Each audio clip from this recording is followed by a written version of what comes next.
জিনিসটা অনেকটা রিয়েল লাগছে তাই না? এটা কিন্তু হাতে বানানো এবং ঘরে ফেলে দেওয়া জিনিস থেকে তুমি এই জিনিসটা বানাতে পারবে।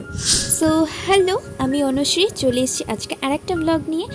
বসে বসে খুবই বোর হচ্ছিলাম, তাই ভাবলাম কিছু একটা বানানো যাক। হঠাৎই চোখে পড়লো এই খারাপ হয়ে যাওয়া এই টুনি লাইটটা। তো দেখো কি অবস্থা, একদম জড়িয়ে পেঁচিয়ে একাকার হয়ে রয়েছে।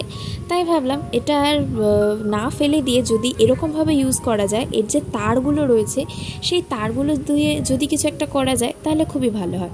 তো লাইটগুলো বাদ দিয়ে এই যে তারগুলো সেগুলোকে আমি কিন্তু পিস পিস করে কেটে নিচ্ছি, আর লাইটগুলো রেখে দিচ্ছি অন্যান্য কাজে যদি লাগে। আর এটি বানানোর জন্য আমার যা যা দরকার সব কিন্তু আমি নিয়ে একেবারে বসছি। তো চলো কিভাবে বানাচ্ছি সেটাও তোমাদের সাথে ভাবলাম শেয়ার করি। তোমাদের আর কার কার বাড়ি বসে বোর হয়ে থাকার থেকে হাতে কিছু একটা করতে গেলে বেশ মজা হয় সেটা কিন্তু আমাকে কমেন্ট করে জানাবে। তো আমার যখন যখন ফ্রি টাইম থাকে ঘরে, তখন এই সব জিনিস নিয়ে বসে কিছু কাজ করতে বা ক্রাফট করতে কিন্তু খুবই ভালো লাগে। তাই ভাবছি যখন এই জিনিসগুলো করছি তখন তোমাদের সাথে কেনই বা শেয়ার করব না।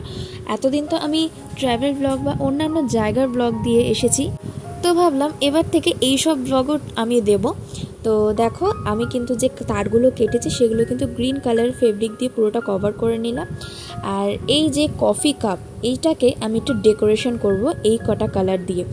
তো দেখো একদম সিম্পল। প্রথমে আমি যেহেতু কাপটার মধ্যে অনেক ডিজাইন, সেই কারণে আমি আগে হোয়াইট কোট মেরে নিলাম যাতে যে কালারটা করব সেটা কিন্তু অনেকটা ফুটবে। তারপরে আমি করছি ইয়েলো কালার। ইয়েলো কালারটা কিন্তু বেশ ভালো লাগে, অন্যান্য কালারের সাথে ফোটেও খুব সুন্দর। আর আমি এখানে নিয়েছি ইয়ারবাডস। এই ইয়ারবাডস কিন্তু এইসব কাজের ক্ষেত্রে অনেকই বেশ হেল্পফুল হয়। তো দেখো এই ইয়ারবাডস দিয়ে এবার আমি সুন্দর করে এরকম গোল গোল করে ফুল আঁকবো। তো আমি এখানে পিঙ্ক কালার ইউজ করছি, পিঙ্ক আর রেড এই দুটো কালারের মধ্যে কিন্তু আমি এরকম ফ্লাওয়ার টাইপের আঁকবো।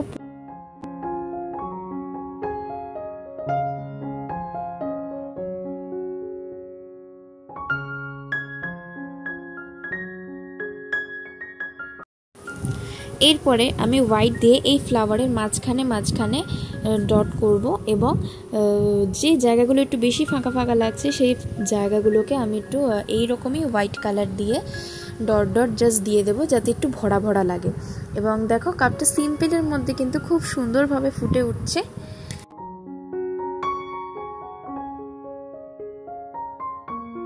ব্যাস কাপটা কমপ্লিট হয়ে গেছে। এবারে এই কাপটার আর কোনো কাজ নেই, যা ডেকোরেশন করার আমি করে দিয়েছি, শুধু রেড কালারের ওপরটা একটু বর্ডার দিয়ে দেবো। এইবারে হচ্ছে পাতা বানানোর কাজ। তো যতটা সরু পারা যায় এরকমভাবে সরু করে ভাঁজ করে নিতে হবে। তারপরে এইটাকে আবার মাঝখান থেকে কেটে নেব। তারপরে যে দুটো পিস বেরোবে সেটারও আমি লম্বা লম্বিভাবে ভাঁজ করে নেব।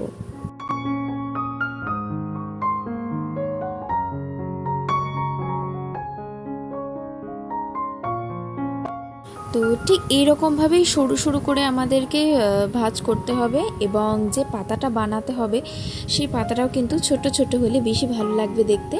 তো দেখো এটাও একটা দুটো একসাথে যাতে হয় সেই কারণে আমি একটু ভাঁজ করে করছি। দেখো একসাথে আমি দুটো তিনটেও বানাতে পারবো সেই রকমভাবে আমি ভাঁজ করেছি। আর মিডিলে যাতে এই জয়েন্টটা থাকে সেই জয়েন্টটাতে মধ্যেই কিন্তু তারটা যাবে।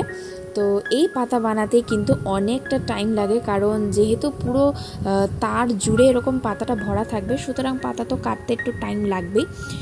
আর সব কটা পাতার মধ্যে কিন্তু এরকম কম্পাসের সাহায্যে আমি মিডিলে ফুটো করে নিচ্ছি যাতে তারগুলো ভালোভাবে ঢোকানো যায়, কারণ এগুলো তো খুবই নরম আর পাতার মধ্যে সহজে এরকমভাবে না ফুটো করলে ঢুকবেও না। তো আগের থেকেই সুবিধা অনুযায়ী আমি ফুটো করে নিয়েছি। তারপরে এক এক করে ঢুকে আমি গ্লু গানের সাহায্যে এটাকে আটকে নিচ্ছি।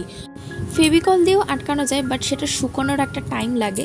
তো যার কারণে যাতে তাড়াতাড়ি হয়ে যায় সে কারণে আমি গ্লু গানের ব্যবহার করেছি। যাতে তাড়াতাড়ি হয় সেই কারণে আমি আগে সবকটা পাতা এই তারটার মধ্যে ঢুকিয়ে নিচ্ছি। তারপরে এক এক করে গ্লু গান দেবো আর একটা একটা করে পাতা টানবো, টেনে ওখানে চিপকে দেবো। তাহলে সেই ব্যাপারটা একটু তাড়াতাড়ি হয়, কারণ এখনও আমাকে অনেক কটা এরকমভাবে বানাতে হবে। তো যত বেশি ঘন ব্যাপারটা থাকবে পাতার মধ্যে তো সেরকমই ভাল লাগবে। আর এটা আমি একটু দূরে দূরে দিয়েছি। তো পুরো কমপ্লিট হয়ে যাওয়ার পরে কিন্তু পুরো এরকম লাগছে দেখতে। আর সবকটা যখন কমপ্লিট হয়ে যাবে আরও বেশ ভাল লাগবে, আরও রিয়েল লাগবে ব্যাপারটা।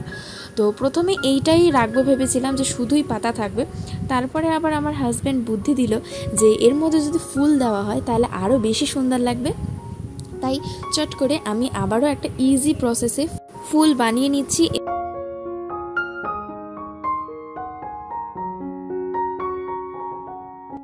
ফুলের পাপড়িগুলোকে এরকম পেনের যে রিফিল সেগুলোর সাহায্যে এরকম মুড়িয়ে মুড়িয়ে দিলে পরে পাপড়িগুলো মনে হয় অনেকটা ছড়িয়ে থাকে। তো সেই কারণে আমি এই রিফিল দিয়ে একটু ঘুরিয়ে নিলাম, আর স্কেচ পেন, পিঙ্ক কালারের স্কেচ পেন দিয়ে মিডিলটা একটু কালার করে দিলাম, কারণ পুরো একদম হোয়াইট ফ্লাওয়ার অতটাও ফুটছে না, তাই ভাবলাম এই ব্যাপারটা করি। আর যে ছোট ছোট বিডসগুলো রয়েছে সেই বিডস একটা জাস্ট মাঝখানে বসিয়ে দিচ্ছি। তো এবার হচ্ছে সব কিছু সেট করার পালা। তো যে কাপটা ডিজাইন করেছি সেইটা মধ্যে আমি কিছু স্পঞ্জ ছিল সেই স্পঞ্জ ভরে দিয়েছি। আর আমার আর একটা জিনিস ভুল হয়ে গেছে, যেটা নিচে আমি কোনো ভারী জিনিস রাখিনি, তো সেটা রাখলে পরে সাপোর্টটা খুব সুন্দর থাকতো, সেটা তখন আমার একদমই মাথায় ছিল না। তো যদি তোমরা এই ভিডিওটা দেখে নিজেরা বানাও তাহলে বলবো কোনো ভারী জিনিস পাথর টাথর কিছু হোক তোমরা এই কাপের মধ্যে দিয়ে দেবে। তারপরে তোমরা ওই স্পঞ্জ দিলেও দিতে পারো বা না দিলেও কিছু যায় আসে না। তো সবার টপে আমি ক্লে আটকেছি যাতে পাতাগুলো ভালোভাবে সেট করা যায়। তো সব কটা পাতা আঠার সাহায্যে আমি সেট করে দিয়েছি এবং ফুলগুলো এক এক করে লাগিয়ে দিচ্ছি। তো পুরো ফুল অ্যান্ড ফাইনাল লুকটা তোমরা দেখো, এত সুন্দর লাগছে। আমি নিজেই বানানোর পরে ভাবছি যে এইরকম সিম্পল একটা জিনিস এত সুন্দর লাগে, মানে ঘরটাকে পুরো আলাদা রকমভাবে সাজিয়ে তোলে। তো কোনো একটা জায়গায় যদি তুমি এটা রেখে দাও এরকমভাবে ঝুলিয়ে, আলাদাই লাগবে। তো এই ছিল আজকের ব্লগ। কেমন লাগলো অবশ্যই কিন্তু কমেন্ট করে জানাবে। তো দেখা হচ্ছে পরেই কোনো এক ব্লগ ভিডিওতে। আজ এই পর্যন্তই।